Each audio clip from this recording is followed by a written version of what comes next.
1809 le juddu. En 1816 ñu dàq ko ci këram amul fu mu jëm il a 7 ans. 2 ans plus tard yaayam gaañu. 10 ans plus tard 1828 sœuram gaañu. 1831 entreprise bu mu njëkk def mu def échec. waaw entreprise bu mu njëkk def mu def échec. ok 1832 il se présente aux législatives mu perte.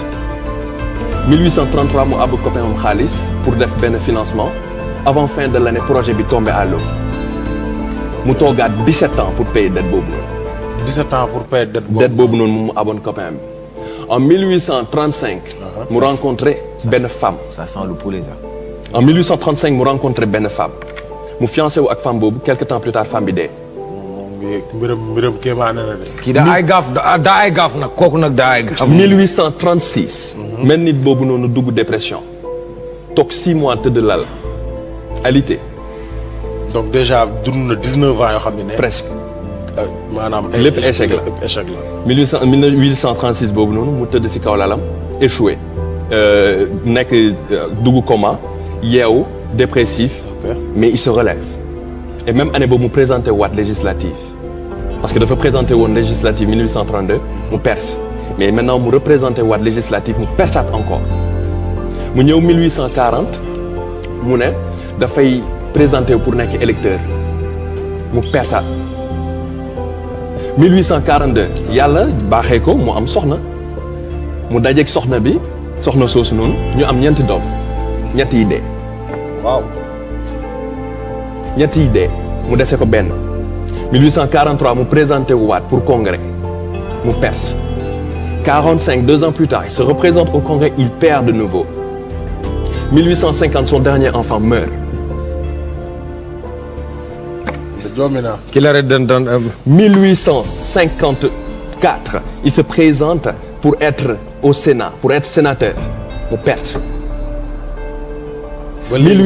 ba tey bàyyiwul. 1856 il se présente pour être vice-président il perd de nouveau et n'obtient même pas 100 voix si voté. 1858 mu présenté waat pour être vice-président il perd de nouveau. Et en 1860 Abraham Lincoln devient le 16e président des États-Unis. si li nga doon wax ni yëpp Lincoln Allahu akbar Allahu akbar. devient le 16e président des États-Unis et fit 2 mandats extraordinaires. Abraham Lincoln, il a été définitif, il a été la plaque tournante de l'histoire des États-Unis d'Amérique. Effectivement. Waouh, quel parcours! Ah. Et c'était parfumé d'embûches. mais man man maa ngi doon xool naan le gars de KFC là. le gars qui a créé poulet xaw ma fin xaw ma lan. moo tax saa nga naan ça sent le poulet. ça sent le poulet man non il a eu un peu les mêmes parcours parce que kooku dafa échoué laay fa yëpp. ba dem ba nekk pas door tekki. prix du besoin kooku jom googu noonu. est-ce que dina ko am pour jug def comme ki nga xam ne dafa nekk si teen na xam ne moom moo ci mën a génne boppam gisut papa gisut yaay si live am na ku fi mës a wax defe naa notre invité de la dernière fois Mohamed il avait dit une citation de if you born poor it's not your voilà but if you died poor it's your faute maanaam boo juddoo si pauvreté du sa faute mais soo deewee si pauvreté sa faute léegi instinct de survie boobu ak sénégalais yi ñun suñ gars yi dañ ñàkk jom. il faut le dire dañuy yeewu midi 13h toog jàpp suñu njàmbur teg chaîne bi. xaar 17h ñu wàcc géej laal bal bi football petit camp ne waaye garaawul madre bi dina ko gérer. toog ci bopp koñ bi rek di casse c'est-à-dire ce que le petit Guinéen fait au Sénégal pour s'en sortir. ce que les autres qui viennent au Sénégal font ba ci am benn source de revenu ñun pour ñun oh ça c'est pas pour nous.